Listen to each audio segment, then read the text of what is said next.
you know, from the arrangement of the Bible, we have the 5 books of Moses we call the Torah or the Pentateuch, and then we have poetic books, we have the prophetic books, the major, the minor prophets. Are we together? Then we have the Gospels, 4 of them as recorded in Scripture. Then we have the book of Acts. Then we have the epistles. Then we have Revelation standing alone. So this is how the Bible is generally broken into these subdivisions.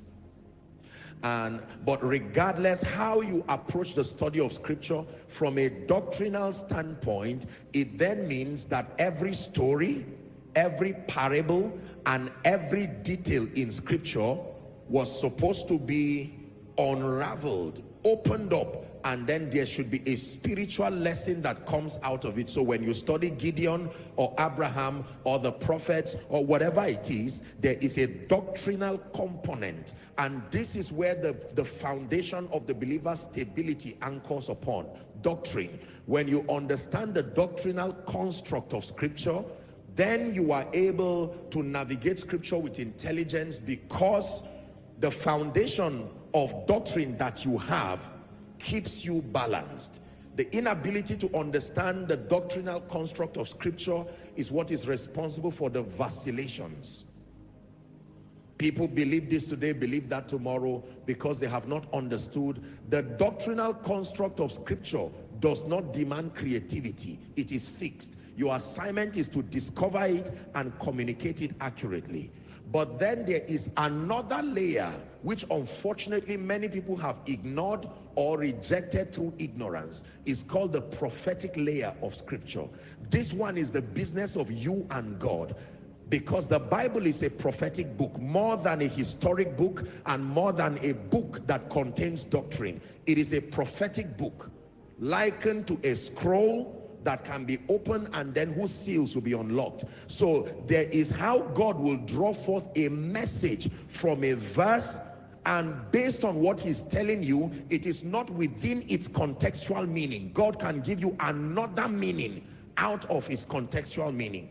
I already taught you that, and I gave you an example. Let me repeat one more time for your understanding. In Galatians chapter 2, for instance, when you read verse 2, Galatians 2:2, please media, give it to us. Let me just state an example and then we'll continue. Galatians 2 and verse 2, it says, I went up by revelation and communicated unto them the gospel which was preached among the Gentiles. So Paul is teaching, and from a contextual standpoint, he's simply saying, I traveled to another region and I minister to them. That is the doctrinal contextual meaning of that scripture. Are we together?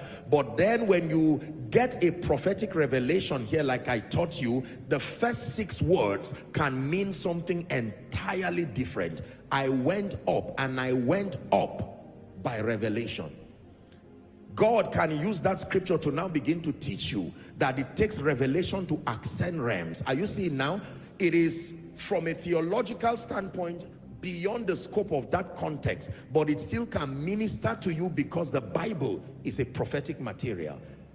So it is not unusual to find people draw forth revelations from scripture that when you read from a contextual standpoint, you will think they are in error. But the results that show forth from their lives clearly show that it was God that gave them. Now, the danger is the prophetic dimension of scripture must never be exalted above and beyond the doctrinal dimension. That is the mistake. So God can give me a prophetic instruction, for instance, and say, okay, march around this place 7 times and reference it with what happened to Joshua. Now, that is not a doctrine. It was an isolated experience as a prophetic strategy for victory. Are we together? Theologically speaking, for anything to be called a doctrine, there are 3 litmus tests. Number 1, that thought or that body of truth must be in the Old Testament. Number 2, that body of reality must be captured in the ministry of Jesus. And then number 3, that body of reality must be captured in the lives of the early apostles. This is what qualifies any body of knowledge to be called doctrine.